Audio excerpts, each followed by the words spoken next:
जीत और हार हमेशा आपकी सोच पर निर्भर करती है। मान लोगे तो हार होगी और ठान लोगे तो जीत होगी। Believe you can and you are half way there. ऐसा हो नहीं सकता कि आप किसी चीज़ को ठान लें और उसके लिए लगातार मेहनत करें और वो चीज़ आपको हासिल ना हो, क्योंकि जब आप मेहनत के साथ और विश्वास के साथ कोई भी काम करने के लिए रास्ते पर बढ़ चलते हैं, वही रास्ता आपको मंजिल की ओर खुद ही लेकर जाता है।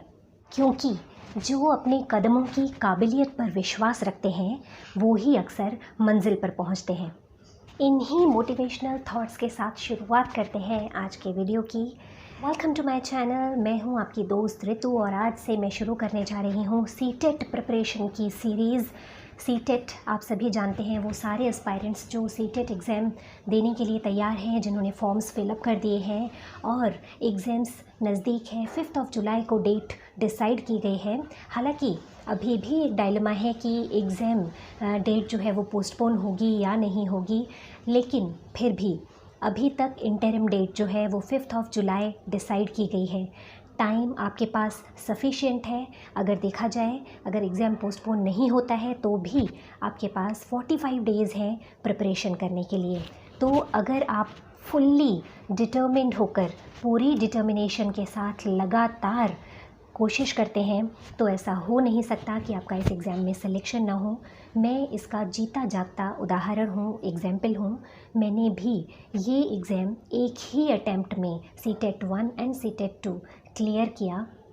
बहुत सारी रिस्पॉन्सिबिलिटीज़ के बीच में परिवार, छोटा बच्चा, जॉब, ये सारी रिस्पॉन्सिबिलिटीज़ पूरा करने के साथ मैंने एक ही बार में इस अटैम्प्ट को क्लियर किया और इसीलिए मैं कॉन्फिडेंस से बोल सकती हूँ कि इतना टफ़ नहीं है। अगर आप हर रोज़ कंटिन्यूएशन के साथ तैयारी करते हैं तो डेफिनेटली आप इस एग्ज़ाम को क्रैक कर पाएंगे, क्योंकि slow and steady wins the race और यही इस एग्ज़ाम की सफलता की कुंजी है।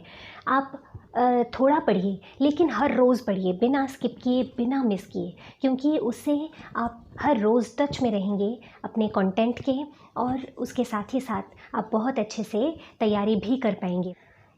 इस सीरीज़ की शुरुआत मैं करूंगी सेकंड पेपर की first part child development and pedagogy के साथ। आप सभी लोग जानते हैं कि सेकंड पेपर का ये फर्स्ट पार्ट है, 30 मार्क्स कवर करता है। आउट ऑफ 150 मार्क्स 30 मार्क्स जो है वो चाइल्ड डेवलपमेंट एंड पेडागोजी के लिए रिजर्व किए गए हैं। तो अगर आप इस पोर्शन को तैयार कर लेते हैं तो 30 मार्क्स आपके सिक्योर हो जाते हैं। और बहुत ही इंटरेस्टिंग टॉपिक है। आप टीचिंग फील्ड में हैं तो हर पल ये आपकी हेल्प करेगा चिल्ड्रन की साइकोलॉजी को समझने में। अगर आप बच्चों की साइकोलॉजी अच्छे से समझ लेते हैं तो आप उन्हें बहुत अच्छे से समझकर समझा पाएंगे। इसीलिए टीचिंग एप्टीट्यूड जितनी भी टेस्ट हैं उनमें चाइल्ड डेवलपमेंट एंड पेडागोजी को बहुत ही ज़्यादा इम्पोर्टेंस दिया गया है। तो मैं स्टार्ट करूँगी अपनी सीरीज़ को चाइल्ड डेवलपमेंट एंड पेडागोजी के साथ। हर वीडियो में मैं 4 पोर्शंस रखूँगी। फर्स्ट पोर्शन में मैं एक कॉन्सेप्ट समझाऊंगी और उसके साथ फिर हम कुछ क्वेश्चंस को क्लियर करेंगे। उन क्वेश्चंस को करने के बाद फिर सेकंड कॉन्सेप्ट पर जाएंगे, फिर कुछ क्वेश्चंस को लेंगे। इसके साथ ही थर्ड कॉन्सेप्ट पर जाएंगे, थर्ड कॉन्सेप्ट के साथ ही फिर कुछ क्वेश्चंस क्लियर करेंगे। तो इस तरह क्वेश्चंस के साथ जब हम कॉन्सेप्ट्स को समझेंगे तो साथ के साथ हमें क्लियर होता चला जाएगा। इसके साथ ही साथ प्रीवियस ईयर्स के क्वेश्चंस को भी सॉल्व करेंगे और उसके साथ उन सारे क्वेश्चंस के बेसिस पर सजेस्टेड और एक्सपेक्टेड क्वेश्चंस जो इस एग्ज़ाम में 2020 सीटेट में एक्सपेक्टेड हैं, उन क्वेश्चंस को भी क्लियर करेंगे। तो तैयारी हमें आज ही से शुरू करनी है। बिना रुके, बिना मिस किए, बिना स्किप किए ये वीडियोस को देखिए, ये आपके लिए बहुत ज़्यादा हेल्पफुल रहेंगे। चलिए बात करते हैं चाइल्ड डेवलपमेंट एंड पेडागोजी में डेवलपमेंट की। डेवलपमेंट वर्ड हम कितना फ्रीक्वेंटली यूज़ करते हैं, लेकिन क्या हम इसे बहुत अच्छे से जानते हैं? जब कोई बच्चा छोटे से बड़ा होता है तो क्या हम ये बोलते हैं कि वो बच्चा डेवलप हो रहा है? नहीं, हम बोलते हैं कि उस बच्चे की ग्रोथ हो रही है। लेकिन अगर उसकी ग्रोथ के साथ साथ उसके एटीट्यूड में चेंज आता है, उसकी पर्सनालिटी में चेंज आता है, तो हम बोलते हैं कि उसका पर्सनालिटी डेवलपमेंट हो रहा है। तो यहाँ पर हमने डेवलपमेंट को ग्रोथ के साथ कनेक्ट कर दिया। और कई बार ऐसा होता है कि हम ग्रोथ को और डेवलपमेंट को एक ही वर्ड समझकर उन्हें इंटरचेंजेबली यूज़ कर लेते हैं, लेकिन there has some minute changes in growth and development जो हमें सीखने हैं इस चाइल्ड डेवलपमेंट एंड पेडागोजी में। Let's start with that. अच्छा, यहाँ पर एक चीज़ और इम्पॉर्टेंट है कि ये जो ग्रोथ या डेवलपमेंट है ये लिविंग बीइंग्स में ही होता है। हमने बचपन में छोटी क्लासेस में पढ़ा था कि लिविंग बीइंग्स और नॉन लिविंग बीइंग्स थिंग्स के बीच में डिफरेंस, तो उस डिफरेंसेस में एक डिफरेंस था ग्रोथ का, कि लिविंग थिंग्स जो है उनके अंदर ग्रोथ होती है और जो नॉन लिविंग थिंग्स हैं उनमें ग्रोथ नहीं होती है। इसका मतलब लाइफ है तो ग्रोथ है, डेवलपमेंट है, और लाइफ नहीं है तो इन चीज़ों का कोई रिलेवेंस नहीं है। तो चलिए स्टार्ट करते हैं इस पूरी कहानी की शुरुआत, मीन्स बिगिनिंग ऑफ लाइफ की। चाइल्ड की जो लाइफ है वो कहाँ से बिगिन होती है?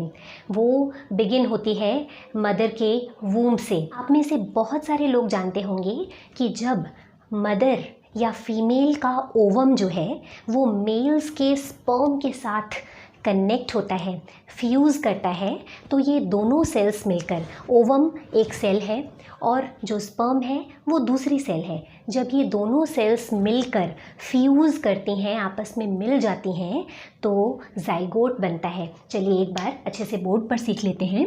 दिस इज़ फीमेल ओवम, ये फीमेल का ओवम है, ठीक है। ये है मेल का स्पर्म। ये दोनों ही सेल्स हैं। ओवम भी एक सेल है, सिंगुलर सेल, और जो स्पर्म है वो भी एक सिंगुलर सेल है, मतलब एक सेल है। जब ये दोनों सेल्स जो हैं आपस में, ये जो स्पर्म है चलकर ओवम तक आता है, तो ये ओवम को फर्टिलाइज करता है। मतलब अब ओवम और स्पर्म ये दोनों मिल जाते हैं और दोनों मिलकर एक डिप्लॉयड सेल बनाते हैं। मतलब पहले ये सिंगुलर सेल थी, मीन्स हैप्लॉयड सेल थी, ये भी हैप्लॉयड, हैप्लॉयड का मतलब सिंगुलर। जिन लोगों को बायोलॉजिकल लैंग्वेज में समझ नहीं आ सकता है, नहीं आता है, वो ये समझ सकते हैं कि ये हैप्लॉयड मीन्स सिंगुलर, और ये जो है जब ये दोनों सिंगुलर सिंगुलर मिल गए तो ये डिप्लॉयड बन जाते हैं या प्लूरल बन जाते हैं। तो ये डिप्लॉयड सेल मदर की ओवम और फादर के स्पर्म मिलकर क्या बनाते हैं? जाइगोट। इसको हम बोलते हैं जाइगोट। ये चीज़ मैं आपको इसीलिए पढ़ा रही हूँ क्योंकि ये क्वेश्चंस भी सीटेट में आते हैं कि the life starts from the fertilised cell that is known as zygote.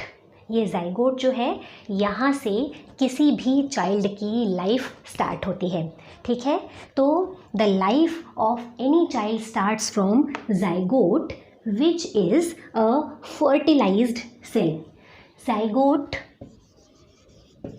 Is a fertilised cell. जो मदर का ओवम है वो फादर के स्पर्म से फर्टिलाइज्ड होकर फर्टिलाइज्ड सेल बनाता है। इस फर्टिलाइज्ड सेल को हम क्या बोलते हैं? जाइगोट। और ये जाइगोट जो है ये माँ के वूम्ब में इस्टेब्लिश हो जाता है और वहाँ जाकर ये जाइगोट, ये मदर के वूम्ब में है, माँ के गर्भ में है ये जाइगोट। अब यहाँ से किसी भी चाइल्ड की लाइफ स्टार्ट होगी। अब जाइगोट में क्या होगा? इसमें डिविजन्स होंगे और इसकी धीरे धीरे ग्रोथ होगी। तो जाइगोट में के अंदर जब ग्रोथ होती है तो जाइगोट, ये था जाइगोट, और जाइगोट की जब ग्रोथ हो गई तो जाइगोट बढ़कर क्या बन जाता है? वो माँ के गर्भ में एम्ब्रियो बनाता है, भ्रूण बनाता है। इस भ्रूण से ही बच्चे का विकास होता है। इस एम्ब्रियो पहले सिंगल ओवम से और स्पर्म से क्या बना? जाइगोट बना। जाइगोट से एम्ब्रियो बना। एम्ब्रियो का फिर एम्ब्रियो के अंदर ग्रोथ हुई और उस ग्रोथ के बाद धीरे धीरे बॉडी पार्ट्स बनते हैं बेबी के, चाइल्ड के बॉडी पार्ट्स बनते हैं, वो माँ के गर्भ के अंदर अंदर ही बनते हैं। अब एम्ब्रियो के अंदर भी और चेंजेस आए। ये एम्ब्रियो जो है इसकी ग्रोथ हुई और इस ग्रोथ के बाद क्या बने, बॉडी पार्ट्स ऑफ चाइल्ड, जो अभी कहाँ पर है, माँ के गर्भ में ही है। ठीक है, जब सारे के सारे बॉडी पार्ट्स उनका फुल ग्रोथ हो जाती है तो वो जो है पूरा मैच्योर हो जाता है। आफ्टर मैच्योरिटी चाइल्ड बर्थ होता है और चाइल्ड बर्थ के बाद बच्चे को हम विजिबली देख सकते हैं। जैसे ही चाइल्ड बर्थ होता है तो उसके बहुत सारे बॉडी ऑर्गन्स में धीरे धीरे ग्रोथ होती है।